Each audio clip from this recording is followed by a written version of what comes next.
Hi friends, కరివేపాకు కారం పొడి ఎలా తయారు చేయాలో ఈ వీడియోలో తెలుసుకుందాం.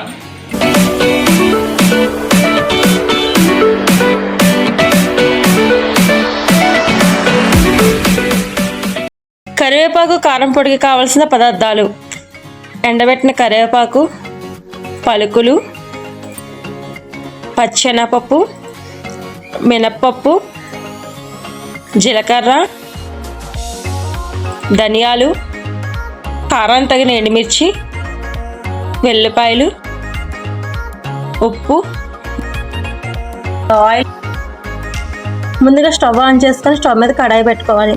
ఈ కడాయి కొద్దిగా వేడెక్కిన తర్వాత ఆయిల్ వేసుకోవాలి. ఈ ఆయిల్ వేడెక్కిన తర్వాత మనం ఇందాక చెప్పుకుని ఇంగ్రీడియంట్స్ ఉన్నాయా, వాటిలో ఫస్ట్ పలుకులు తీసుకుందాం. ఈ ఆయిల్లో పలుకులు వేసుకొని వేయించుకోవాలి. పలుకుల్ని లైట్ బ్రౌన్ కలర్ వచ్చే వరకు వేయించుకోవాలి. మరి ఎక్కువ నల్లగా మార్చకూడదు. లైట్ బ్రౌన్ కలర్ వచ్చిన తర్వాత ప్లేట్లోకి తీసుకోవాలి. నెక్స్ట్ ఇదే కడాయిలో పచ్చిశనగపప్పు వేసి వేయించుకోవాలి. పచ్చిశనగపప్పుని దోరగా వేయించుకోవాలి. ఇలా దోరగా వేగిన పచ్చిశనగపప్పును కూడా ప్లేట్లోకి తీసుకోవాలి. నెక్స్ట్ ఇదే కడాయిలో కారానికి తగినట్టుగా ఎండుమిర్చిని తీసుకోవాలి.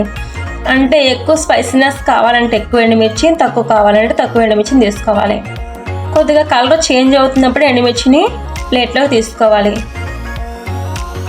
నెక్స్ట్ ఇదే కడాయిలో ఒక 3 టేబుల్ స్పూన్ వరకు మినపప్పు వేసి వేయించుకోవాలి.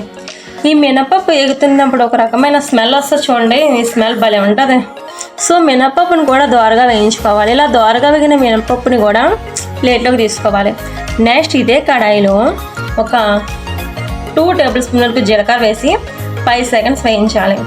నెక్స్ట్ ఇందులోనే 1 టేబుల్ స్పూన్ ధనియాలు వేసి వేయించుకోవాలి.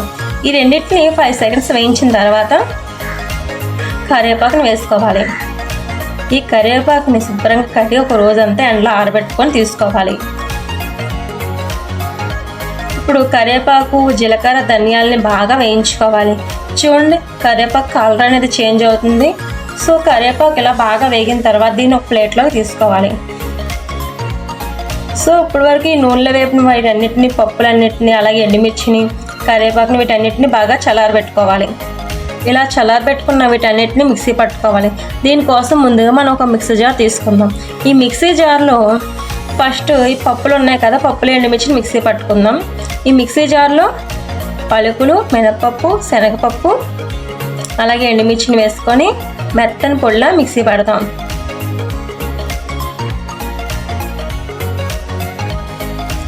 ఇలా పొడిగా అయిన ఈ పప్పుల మిశ్రమాన్ని ఒక ప్లేట్లోకి తీసుకుందాం. నెక్స్ట్ ఇదే మిక్సీ జార్లో కరివేపాకుని వేసుకొని మిక్సీ పట్టుకుందాం. టేస్ట్కి తగ్గట్టుగా సాల్టు, వెల్లిపాయలు వేసుకొని మిక్సీ పట్టుకుందాం.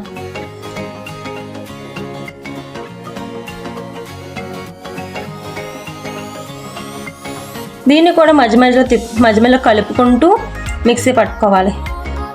చూసారా, కరివేపాకు కొద్దిగా మెత్తగా అయింది.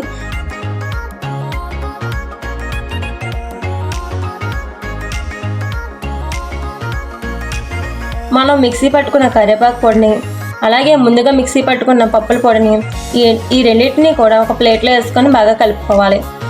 అంటే మనం చూడండి, ఇక్కడ కరివేపాకులో సాల్ట్ అనేది యాడ్ చేసాం, మరి ఎండుమిర్చి పప్పులలో సాల్ట్ యాడ్ చేయలేదు, అవునా? సో ఈ రెండింటిని కూడా ఒక ప్లేట్లో వేసుకొని బాగా ఒకసారి కలుపుకోవాలి. ఇలా కలిపిన తర్వాత వీటిని ఒక 2 సార్లు మెత్తని పొడిగా మిక్సీ పట్టుకోవాలి. సో మళ్ళీ దీన్ని మిక్సీ జార్లో వేసుకొని మెత్తని పొడిలా చేసుకుందాం. సో ఇలా మిక్సీ పట్టిన కరివేపాకు పొడిని ఒక ప్లేట్లోకి తీసుకుందాం. అంతే, కరివేపాకు పొడి రెడీ. చూసారా కరివేపాకు పొడి ఎంత బాగా వచ్చిందో. ఈ కరివేపాకు పొడిని మనం వేడి వేడి అన్నంలో నెయ్యి వేసుకొని తింటే భలే ఉంటుంది. అలాగే ఈ పొడిని ఇడ్లీ, దోశల్లో కూడా వాడుకోవచ్చు. నా వీడియో కనుక మీకు నచ్చినట్టయితే లైక్ చేయండి. అలాగే మీరు కూడా ట్రై చేయండి. ఎలా వచ్చిందో కామెంట్లో చెప్పండి. Please support our channel. Thank you.